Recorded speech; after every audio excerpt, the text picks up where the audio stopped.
بندہ جب مجھے اپنے دل میں یاد کرتا ہے میں بھی اسے اپنے دل میں یاد کرتا ہوں. جب میرا بندہ کسی محفل میں میرا ذکر کرتا ہے میں اس سے کہیں بہتر محفل میں اس کا ذکر کرتا ہوں. اللہ کی محفل تو ملائے اعلیٰ کی ہے، ملائکہ مقربین کی ہے. بہرحال اللہ کو تم اپنے دل میں مستحضر رکھو، اللہ تعالیٰ تمہیں بھی یاد رکھے گا. دوبارہ فرمایا احفظ اللہ تجدہ امامک تجاہک. اللہ کو یاد رکھو تو اپنے سامنے موجود پاؤ گے. جب چاہو دعا کرو تو احفظ اللہ تجدہ امامک یا تجاہک، اپنے سامنے موجود پاؤ گے. اذا سألت فاسأل اللہ. اب آ گیا وہ مرکزی مضمون. دیکھو جب مانگو اللہ سے مانگو، غیر اللہ کے سامنے ہاتھ دراز کرو ہی مت. ایک حدیث میں آتا یعنی حرام نہیں ہے، دنیاوی قواعد اصول قوانین کے تحت کسی سے مدد چاہنا، کوئی سوال کرنا حرام نہیں ہے. آپ سوال کریں، مدد لیں، اسی پر دنیا قائم ہے، ایک دوسرے کے ساتھ تعاون کے ساتھ. لیکن اونچا مقام کیا ہے؟ کسی سے سوال مت کرو سوائے اللہ. یہاں تک کہ جوتے باندھنے کا تسمہ تمہیں درکار ہے تو بھی کسی سے مت مانگو، اللہ سے مانگو. کیا پتہ اللہ کس کے دل میں ڈال دے اور وہ آ کے تمہیں تسمہ پیش کر دے.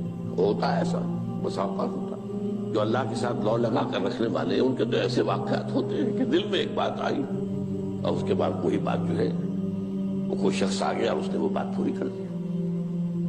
کیونکہ لوگوں کے دل جو ہے وہ تو اللہ کے دو انگلیوں کے مابین جو چاہتا پھیر دیتا ہے. کیا پتہ اللہ کسی فرشتے کو انسانی شکل میں بھیج دے. آتا ہے فرشتہ، آتا ہے انسانی شکل میں، آپ کی تکلیف کو رفع کر دے، آپ کی ضرورت کو پورا کر دے. اسی سے مانگو، کسی اور سے مانگو. یہ ہے توحید کا لب لباب. یوں سمجھیے اسلام کی جڑ کیا ہے؟ ایمان. اسلام کا جو خارجی نظام عمل ہے، انفرادی اعمال ہو اجتماعی ہو، ان سب کی روح رواں کیا ہے؟ ایمان. ٹھیک، ایک بات ہو گئی. ایمان کا خلاصہ لب لباب کیا ہے؟ ایمان باللہ.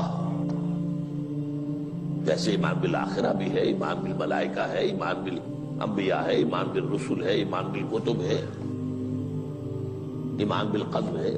لیکن اصل ایمان، اسی لیے ایمان مجمل میں آپ کو معلوم ہے کسی اور چیز کا ذکر نہیں. آمنت باللہ کما ہوا باسمائہ وصفاتہ وقبلت جمیع احکامہ اقرار باللسان وتصدیق بالقلب. یہ ایمان مجمل ہے.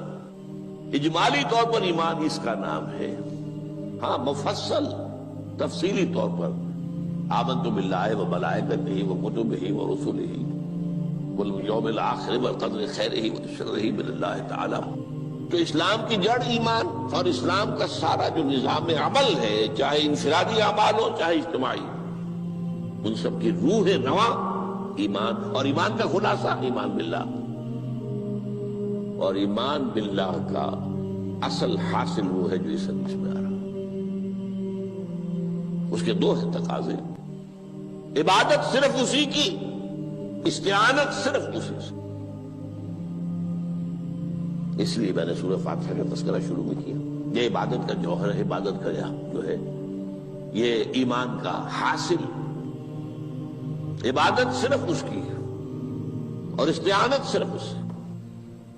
استعانت ہی میں سوال بھی آ گیا، یہ بھی مدد ہے. آپ کسی سے کچھ مدد مالی چاہ رہے ہیں یا کوئی اور مدد چاہتے ہیں، کسی کام میں مدد چاہتے ہیں، جیسے میں نے کہا تھا کہ سفارش کرانا چاہتے ہیں، بھی مدد ہے. وَإِذَا اسْتَعَنْتَ فَاسْتَعِنْ بِاللَّهِ. اور جب مدد مانگو صرف اللہ سے مانگو. اور وہ سارے الفاظ یاد کر لیے: استدعاء، استعانت، استغاثہ. یہ جو غوث اعظم سے استغاثہ کیا جاتا ہے یہ تو شرک ہے. استغاثہ اللہ سے، دعائی اللہ کی. اس اعتبار سے استمداد، استعانت، استدعاء، استغاثہ، یہ سب اللہ سے، صرف اللہ سے. عبادت صرف اللہ، ایاک نعبد، اور استعانت صرف اللہ سے.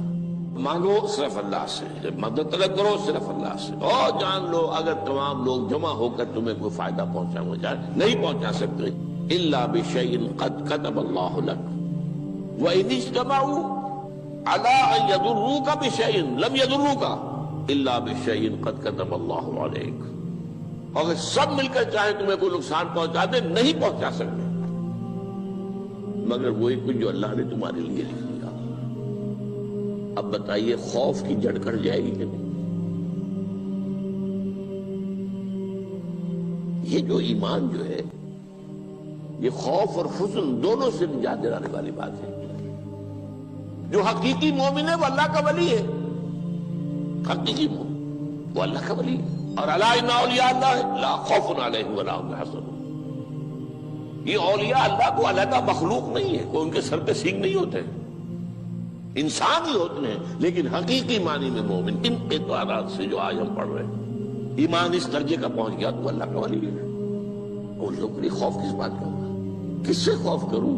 اس کے ہاتھ میں کچھ ہے ہی نہیں، اور اگر کچھ اللہ نے میرے لیے لکھ دیا وہ آ کر رہے گا، چاہے میں لاکھ گڑ گڑاؤں اس کے سامنے کہ مجھے چھوڑ دے، اگر اللہ نے لکھا وہ آیا وہ تو آئے گا، تو کاہے کو اس کے سامنے گڑ گڑانا، کاہے کو جبرسائی کرنا اس کے سامنے، اور کسی کے ہاتھ میں کچھ ہے ہی نہیں، میرا خیر ہے ہی نہیں، کاہے کو خوشامد کرو اس کی۔ اور سنیے، رفعت الاقلام، دیکھو نوجوان، قلمیں اٹھا لی گئی ہیں، وجفت الصحف، اور جو رجسٹر ہیں صحیفے ان کی سیاہی خشک ہو چکی ہے۔ یہ ہے وہ اللہ کا علم، اس میں ہر شے لکھ دی گئی ہے، اس کی قلم اٹھا لیے گئے۔ جیسے آپ کو معلوم ہے امتحان ہوتا تھا، 3 گھنٹے ختم ہو گئے، اسٹاپ رائٹنگ، بس اب قلم رک جانا چاہیے۔ وہ قلم تو تقدیر کا کاتب جو ہے وہ قلم اس کا اب اٹھا لیا گیا، اور جو صحیفے جن پر کے لکھا گیا وہ خشک بھی ہو گئے۔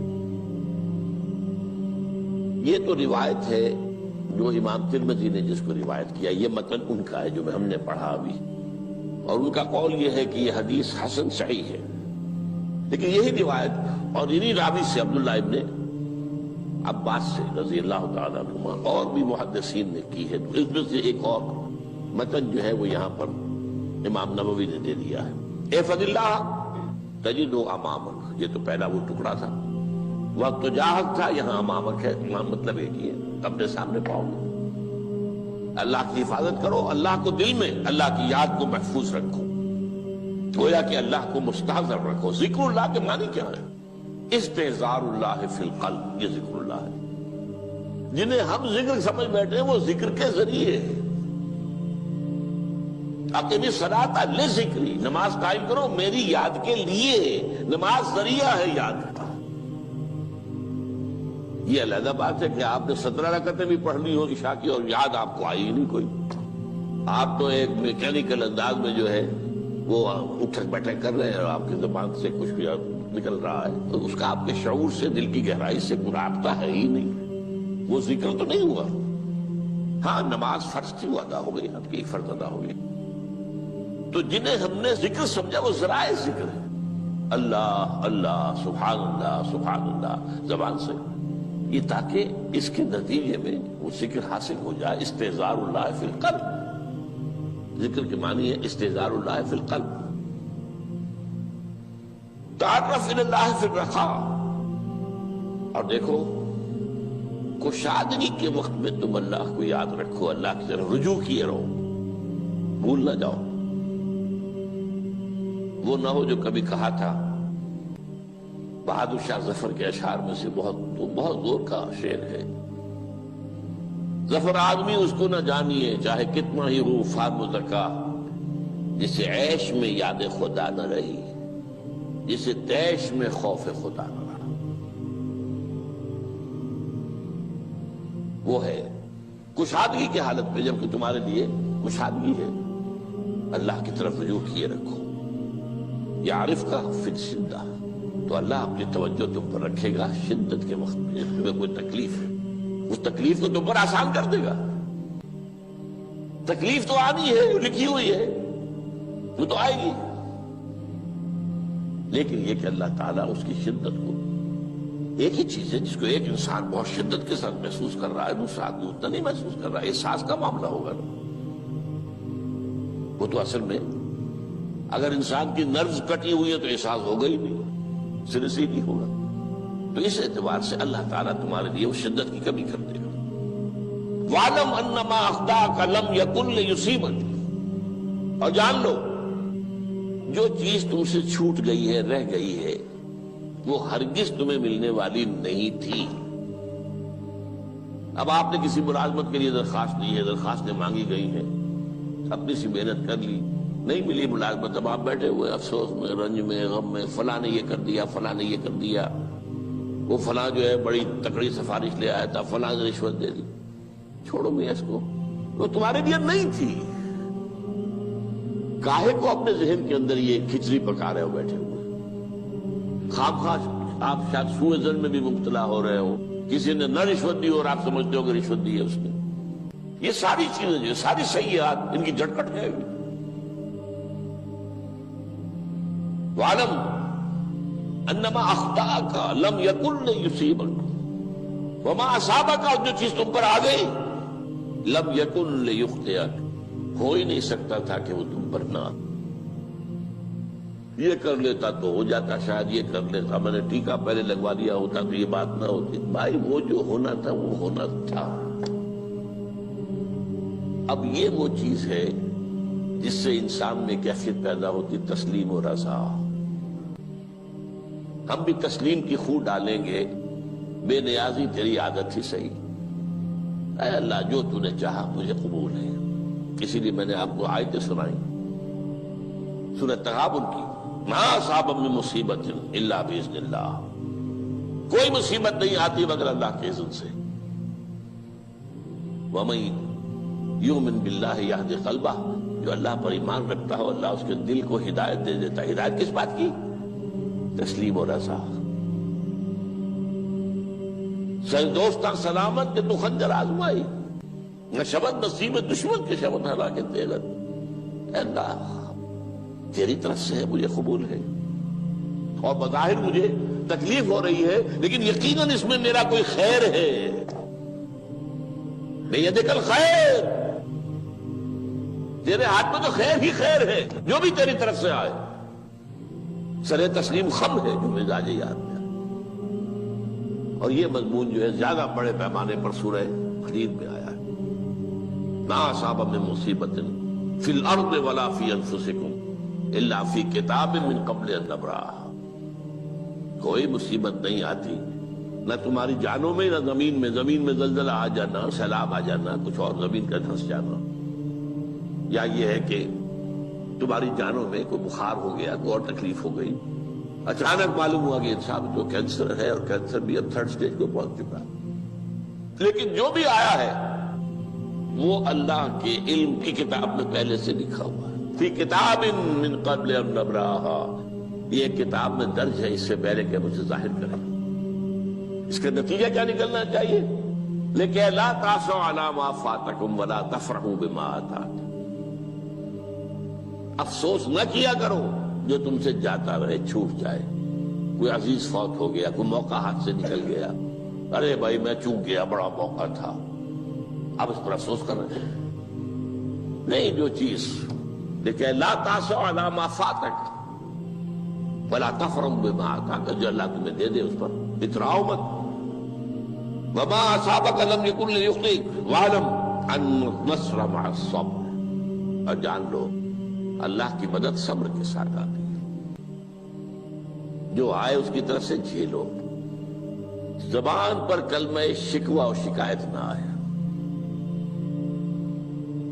اللہ سے شکایت نہ آئے، تسلیم و رضا، جو تیری رضا ہے۔ تیری صحت ہمیں منظور ہے لیکن اس کو، مولانا محمد علی جوہر ایک مرتبہ جیل میں گئے، ایک بیٹی بیمار ہوئی، فوت ہو گئی، اس کے بعد دوسری مرتبہ پھر جیل میں گئے، دوسری بیٹی کو وہی بیماری ہوئی، جیل میں اطلاع ملی کہ بیٹی کو یہ بیماری ہو گئی ہے، تو خط لکھا ہے اشعار کی شکل میں. کا آخری شعر یہ ہے: تیری صحت ہمیں منظور ہے لیکن اس کو نہیں منظور تو پھر ہم کو بھی منظور. ہم تو چاہتے ہیں میں بیٹی کے تجھے شفا ہو جائے، اسے منظور نہیں تو پھر ہمیں بھی منظور.